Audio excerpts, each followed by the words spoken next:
Stay tuned and let's build this Marvel Legends Bonebreaker Build-A-Figure.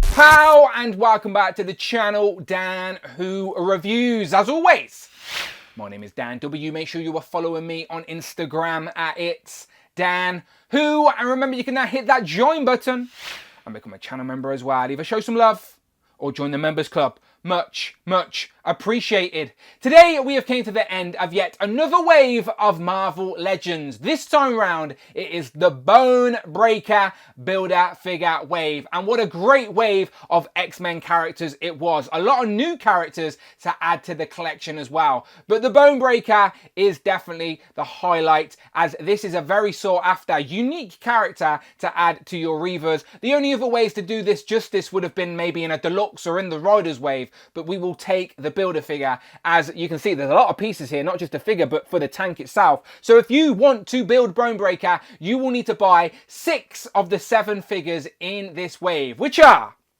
you don't need Hot Claws Wolverine, he has no Build-A-Figure piece, thank God.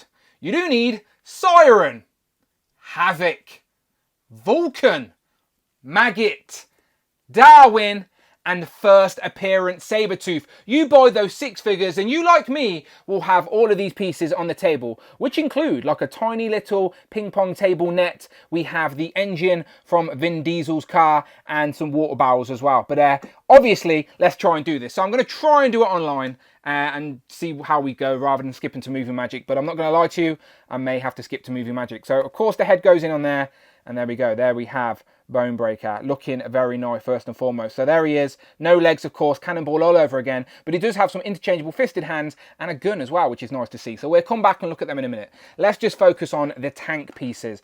There's no instructions with this, which is surprising. I remember back in the day, like Build-A-Figures used to come with instructions. If I remember rightly, the what was it, Mandroid definitely did, but they stopped doing that for some reason. I think that original Groot did as well. But anyway, I digress. Let's build this. As I said, I've looked online, and it's all about lining up the holes, okay? So these little holes at the back is for the secret compartment for the net. So the net goes in there like that. The red is at the front, and obviously that lines up there like that. The engine goes there. So there you go, that's all there. And now it's about lining it up with the other side, okay? So you've got to be careful you don't sort of hook that end. Okay, let's try this here. I'll try it on the front. So I'm going to put that under there. Okay, and now just squeeze this together and try and line up those net holes at the back. See what I mean? Those little tiny holes. Okay, so that's looking good. That's looking good. Is that in place? Okay, that looks good. There you go. Okay, I built the tank. Good. That was quite painless. That's got a little ball joint on it. Nice. Now, there are 2 pegs here for the barrels. So let's peg these in. They are like symmetrical, so I don't think it matters which way around they go. They're exactly the same.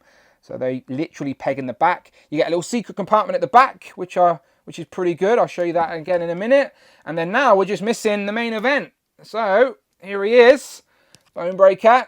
Here is your legs. Pow! So here we have Bonebreaker all built up. It wasn't as hard as I made it out to be honest, but it is a very impressive Build-A-Figure all the same. A very unique character design, but I think the Hasbro team have executed it pretty well in plastic. He's pretty hefty. I don't know how I'm going to fit him on the shelf, but we'll figure that out later. But yeah, just first impressions, really liking the look of this guy. And of course, we're going to take a closer look at the figure and all these details. But first, you may not know who Bonebreaker or the Reavers even are. So let's try and break that down. Bonebreaker is the former leader of a group of cyborg thieves and mercenaries based out of Australia called the Reavers. Enemies of the X-Men, the Reavers have been cybernetically enhanced, giving them each unique looks and abilities. Bonebreaker's lower body has been replaced with tank-like treads and a range of weaponry. So a very simplified summary of the Reavers there. I'm sure I didn't teach you anything new, but they are an interesting bunch that would make for some great action figures. Marvel Legends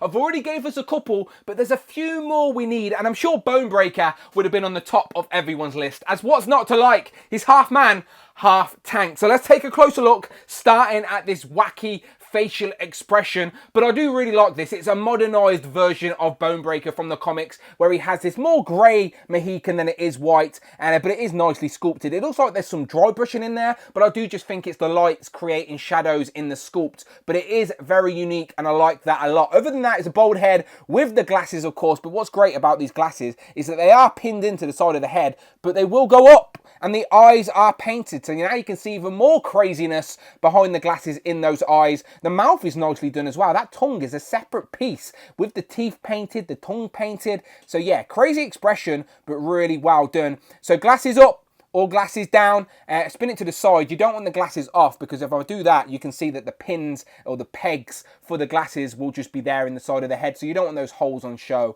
But it does mean that the glasses won't fall off as well, so I do like that, and I do like the glasses on expression. So yeah, really good. No complaints with the head sculpt at all. The upper torso has got that ab crunch, and no hindrance on the ab crunch from that harness pieces here. This is a separate plastic harness piece with that disc in the middle, and these all sticking out. You've got double jointed arms, do have pins though, unfortunately. Now, because it is skin tone on the arms, it would have been great to have the pin visible tech, but I'm not mad about it at all. You've got these sort of metal cuff pieces, and then you've got the green trigger finger gloves on both hands, but we do get a set of interchangeable fisted hands. I'll show them off shortly. But yeah, of course he needs trigger finger hands, because he comes with a gun. I think this is a new gun. Maybe we've seen it before. I don't really know. You let me know in the comments, but I'll look at that again in a second.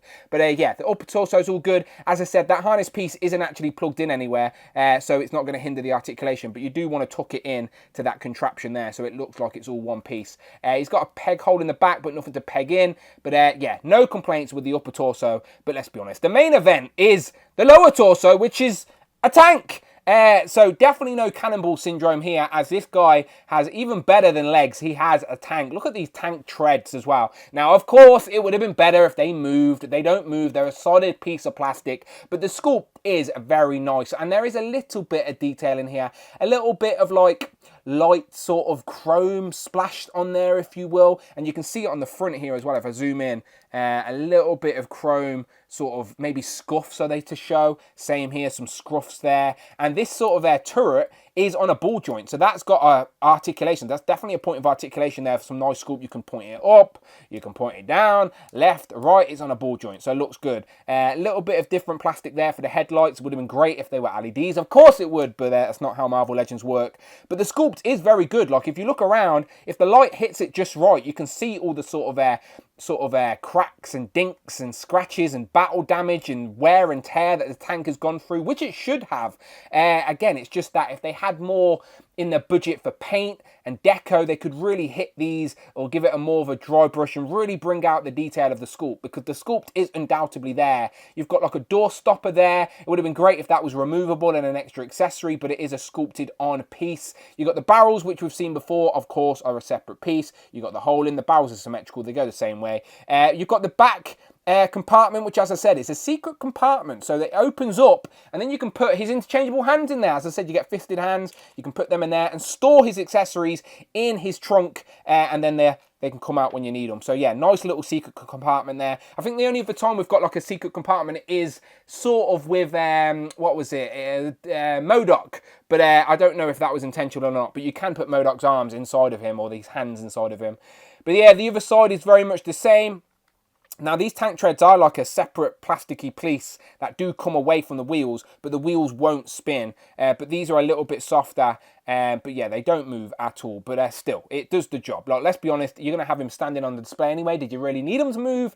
Probably not. It's not a HISS tank now, is it? You've got the engine up top as well with a little bit of red on there, and it is, again, some nicely sculpted details all the way around. It's just lacking that paint detail. Spin it around to the front. This contraption his torso is attached to does have some sort of like I don't know, like a pipe sticking out of it that are painted chrome, a little bit of red, the more chrome there on the side. But again, there's no doubts at all that the sculpted detail is all over this tank. It's just that it has the lack of paint apps, because, as I said, Marvel Legends are limited to how many paint applications they get. It all adds to the budget, etc. But yeah, some more paint on this would have really brought out the detail. Up top, you can see peg holes as well, which we will bring to some use later, as you'll be able to pose and stand Marvel Legends Legends on top of him, which is going to help for display. So I like that. 2 peg holes, and then you can see some nice sort of metal texture there on top as well. But yeah, all in all, people, this is a really well executed Marvel Legend of a unique character design that it's definitely worthy of his Build-A-Figure sort of status. Otherwise, it would have been deluxe or like, I don't know, like that super deluxe, like MODOK style, or the Riders Wave maybe. But yeah, this is really, really nice. It just makes me want the rest of the Reavers now. I'm talking Cole, I'm talking Pretty Boy, as we already have Bonebreaker. We need a Reavers Donald Pierce as well, to be honest, as we've only really got the Hellfire Donald Pierce. But we do have a couple, and I'll do that a comparison in a second. But let's show the hands. So as I said, 2 trigger finger hands, but we do get a set of fisted hands. So even though he does come with a gun, of course, you can still get him in some fisticuffs or just get him posed up with the fisted hands, which I really like. But again, the man doesn't need a gun. He's got a cannon on the front of his tank, or he can just run you over. And another look at the gun, which is his other accessory. Now, I'm sure we've probably got this before, but I'm terrible at playing this game. So let me know in the comments if we've seen this gun before. But it has got some nice sculpted sort of futuristic detail on it. But remember, these Reavers are cybernetically enhanced, so it makes sense that their weaponry is a little bit more tech savvy and futuristic as well. So no complaints there, but it is one solid piece of black plastic. But he will hold it in the trigger finger, and he can grip it with the other hand as well. So yeah, nice posing options for sure. Moving into comparisons, and of course the first one I was curious to see was, how does Bonebreaker look compared to some other Marvel Legends Reavers characters we have gotten in the recent Hasbro era? Most recently, Lady Deathstrike, who was a great figure, and as you can see, she has been technologically enhanced to take on that dastardly Wolverine, as the Reavers are mainly enemies to Wolverine, but and the X-Men in general, of course. And then over here, we've got Skullbuster. Now, if you remember, I'll throw up a side by side, but with Skullbuster, we got an interchangeable head for Reese. So if you brought 2 of them, you could either make Skullbuster or Reese, or both. But even though Reese would be a little bit inaccurate because I don't think he had a metal arm. But still, these are the 3 recent Reavers characters. We do need more. Of course, we need Cole, we need Pretty Boy, who's basically all robot apart from the head. And we also need a Donald Pierce in his sort of more Reaver-centric gear, as we do have Donald Pierce in his Hellfire Club garb, but that doesn't really make sense for a sort of classic-looking Reavers setup. But the Hellfire Club do have a lot to do with the Reavers, but that's a story for a different day. I think these 3 really do look good together. Now, am I being nitpicky by wishing that the green jacket was the same colour as the green of the tank, or the tank was the same colour as the green of the jacket? Do you know what I mean? So they sort of just fit together that little bit more. Now again, that's being really nitpicky, but if the greens matched, I would have felt that they were more sort of uniform in sync as being a team. But yeah, that's again a very nitpicky thing, but I think they look great together, Skullbuster and Bonebreaker, and then of course Lady Deathstrike. And just to show you size, like, Lady Deathstrike is basically the same size as the tank. Do you know, that's how big the tank is. So start making some space on the shelf, that is for sure. But as I said, there are peg holes, so I want to see if we can get Lady Deathstrike riding Bonebreaker. Stop being dirty-minded. This is what I meant. Lady Deathstrike on top, riding Bonebreaker. Oh, I did it again, didn't I? But you know what I mean. She will fit on the peg holes, and she can stand on the back of Bonebreaker, and she can battle with him. Yeah, this is going to make for a very nice display. As I said, give us Cole, give us a better Reese. Do you know, like, give us an accurate Reese, and give us a Pretty Boy, and you're going to have a very nice setup on the shelf. And of course, we need a Reavers Donald Pierce as well. But you can use the Hellfire Club one if you want. I just didn't want to take him off my display. My display is already a mess as it is. But yeah, these guys do look really good, and I need to create some space on the shelf. Like, to be fair, Skullbuster was like back row on the shelf, but now I've got Bonebreaker and Lady Deathstrike, then the Reavers are going to have to take up some sort of front row real estate just so I can fit that tank in. But yeah, there's undeniably, these look great posed up like that. Here we have Bonebreaker compared to a couple of X-Men with Cyclops and Wolverine. And of course, here we have Bonebreaker compared to all of the figures in this wave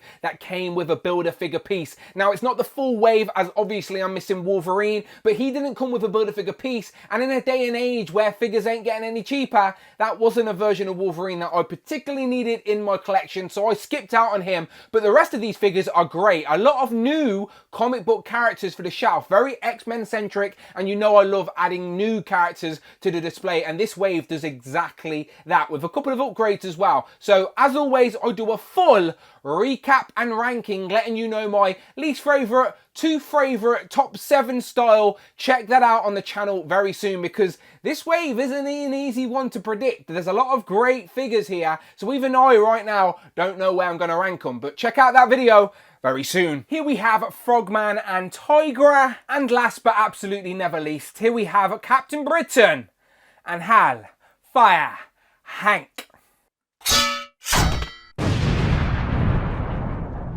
So, final thoughts on this Marvel Legends Bonebreaker Build-A-Figure. Now, for me personally, the bar has been set. This is the best Build-A-Figure of 2022 so far. Now, we're only halfway through the year, so there are still plenty more to come. But still, this is a nice figure, a sought after character, and I think the execution of the Hasbro team is really well done here, as it's an awkward character design, and there's not really many other ways to do this apart from, as I mentioned, Deluxe, Super Deluxe, Riders Wave, but we don't even know if the Riders Wave is still about anymore. But the Build-A-Figure was a nice choice. I just think a few more paint deco details would have really brought out the sculpted detail on that tank, because the tank is really nicely sculpted. Just a little bit more colour would bring out some of that texture, would really make it pop. Maybe an interchangeable head as well if I'm going to be picky, as he's always got that crazy expression, but still, it's a nice expression for the shelf. Again, this figure is definitely one to note. Get the Reavers surrounding him. It makes me want to complete the team. As I said, we need a Pretty Boy next, to be honest,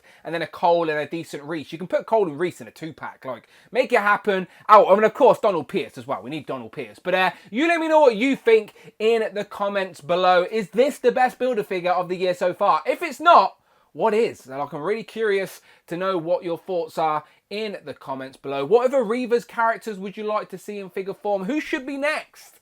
All that good stuff. But as always, people, you know what to do. If you like Marvel Legends, you're in the right place. Check out the videos tab. Find the playlists. But most importantly, please, please, please hit that subscribe button. Much, much appreciated. Hit the notification bell. Don't miss out on a video. And please, hit that join button. Become a channel member. Either show some love or join the members club. Much, much appreciated. You can follow me on Instagram at It's Dan Who. And I'm on Twitter as well. Tweet me, don't be shy, at Dan Who Reviews. And until then, people, my name is Dan W. And I will, of course, see you on the next one.